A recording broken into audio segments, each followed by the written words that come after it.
Assalamualaikum warahmatullahi wabarakatuh. Perkenalkan, nama saya Sapriani. NIM saya 20620045. Saya kuliah di UMB Universitas Muhammadiyah Berau. Di sini saya akan menjelaskan tentang bukti audit. Tujuan umum audit yaitu untuk menyatakan pendapat atas kewajaran laporan keuangan dalam semua hal yang material sesuai dengan prinsip akuntansi berterima umum di Indonesia. Standar pekerjaan lapangan ketiga. Bukti komponen yang cukup harus diperoleh melalui inspeksi, pengamatan, permintaan, keterangan, dan informasi sebagai dasar yang layak untuk menyatakan pendapat atas laporan yang diaudit. Bukti audit yaitu segala informasi yang mendukung angka-angka atau informasi lain yang disajikan dalam laporan keuangan yang dapat digunakan oleh auditor sebagai dasar yang layak untuk menyatakan pendapatnya. Bukti audit yang mendukung laporan keuangan terdiri dari data akuntansi, terdiri dari jurnal, buku besar, dan buku pembantu, serta buku pedoman akuntansi, rekonsiliasi, dan lain-lain. Yang kedua, semua informasi penguat tersedia bagi auditor. SPT cek, faktur, surat kontrak, notulen rapat, konfirmasi, dan lain-lain. Cukup atau tidaknya bukti audit mempertimbangkan ada 3, yaitu materialitas dan risiko, faktor ekonomi, dan ukuran karakteristik populasi. Kompetensi bukti audit. Kompetensi informasi penguat dipengaruhi oleh berbagai faktor sebagai berikut. Yang pertama, relevansi. Yang kedua, sumber. Ketiga, ketepatan waktu. 4, objektivitas. 5, cara memperoleh bukti. Bukti audit sebagai dasar yang layak untuk menyatakan pendapat auditor. Pertimbangan auditor tentang kelayakan bukti audit dipengaruhi oleh beberapa faktor sebagai berikut. Pertimbangan profesional, integrasi manajemen, kepemilikan publik versus terbatas, kondisi keuangan. Tipe bukti audit ada 2. Yang pertama, tipe data akuntansi, ada pengendalian internal dan catatan akuntansi. Yang kedua, tipe informasi penguat, yaitu bukti fisik, bukti dokumenter, perhitungan, bukti lisan, perbandingan dan ratio, dan bukti dari spesialis.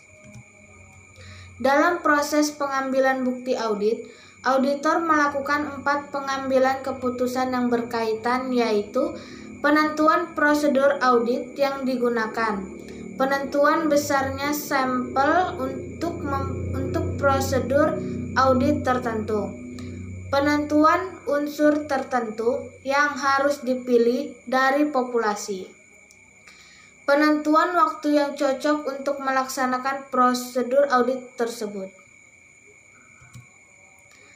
Prosedur audit adalah instruksi rinci untuk mengumpulkan tipe bukti audit tertentu yang harus diperoleh pada saat tertentu dalam audit. Prosedur audit yang disebutkan dalam standar pekerjaan lapangan ketiga meliputi inspeksi, pengamatan, permintaan keterangan, dan konfirmasi. Prosedur audit yang bisa dilakukan auditor yaitu inspeksi, pengamatan, permintaan keterangan, konfirmasi, penelusuran, pemeriksaan bukti pendukung, perhitungan, scanning, pelaksanaan ulang, teknik audit berbantuan komputer. Situasi audit yang mengandung resiko besar, pengendalian internal yang lemah, kondisi keuangan yang tidak sehat, manajemen yang tidak dapat dipercaya, penggantian auditor, perubahan tarif atau peraturan pajak atas laba, usaha yang bersifat spekulatif, transaksi perusahaan yang kompleks. Kewajaran laporan keuangan dinilai berdasarkan asersi manajemen. Asersi manajemen atas laporan keuangan yaitu keberadaan atau keterjadian berhubungan dengan apakah aktiva atau kewajiban entitas ada pada tanggal tertentu dan apakah transaksi yang dicatat telah terjadi selama periode tertentu. Yang kedua, kelengkapan. Berhubungan dengan apakah semua transaksi dan akun yang seharusnya disajikan dalam laporan keuangan telah dicantumkan di dalamnya. Yang ketiga, hak dan kewajiban. Berhubungan dengan apakah aktiva merupakan hak entitas dan utang merupakan kewajiban perusahaan pada tanggal tertentu. Keempat, penilaian atau alokasi. Berhubungan dengan apakah komponen-komponen aktiva, kewajiban, pendapatan, dan biaya sudah dicantumkan dalam laporan keuangan pada jumlah yang semestinya. Kelima, penyajian dan pengungkapan. Berhubungan dengan apakah komponen-komponen tertentu laporan keuangan diklasifikasikan, dijelaskan, dan diungkapkan semestinya. Asersi manajemen dan tujuan umum audit. Yang pertama, keberadaan atau keterjadian aktiva dan kewajiban entitas ada pada tanggal tertentu dan transaksi pendapatan dan biaya terjadi dalam periode tertentu. Kelengkapan, semua transaksi dan akun yang seharusnya telah disajikan dalam laporan keuangan. Hak dan kewajiban. Aktiva adalah hak entitas dan utang adalah kewajiban entitas pada tanggal tertentu. Penilaian atau alokasi. Komponen aktiva, kewajiban, pendapatan, dan biaya telah disajikan dalam laporan keuangan pada jumlah yang semestinya. Penyajian dan pengungkapan. Komponen tertentu laporan keuangan telah digolongkan, digambarkan, dan diungkapkan secara semestinya. Tujuan khusus audit yaitu keabsahannya. Apakah angka-angka yang dimasukkan dalam laporan keuangan memang seharusnya dimasukkan? Kelengkapan. Apakah semua angka-angka yang seharusnya dimasukkan memang diikutsertakan secara lengkap? Kepemilikan. Apakah angka-angka yang dimasukkan memang menjadi hak atau kewajiban perusahaan?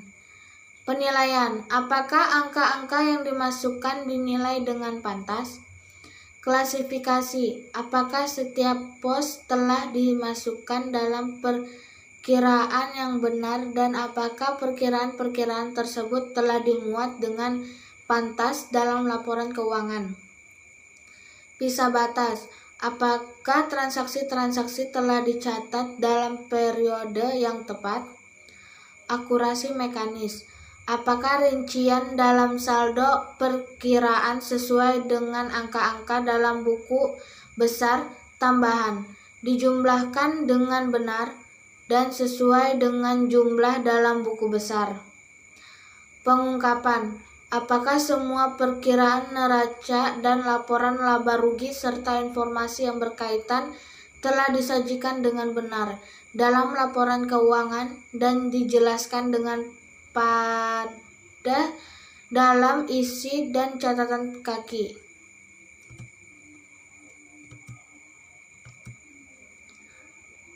Sekian dari penjelasan saya, kurang lebihnya mohon maaf bila ada salah-salah kata.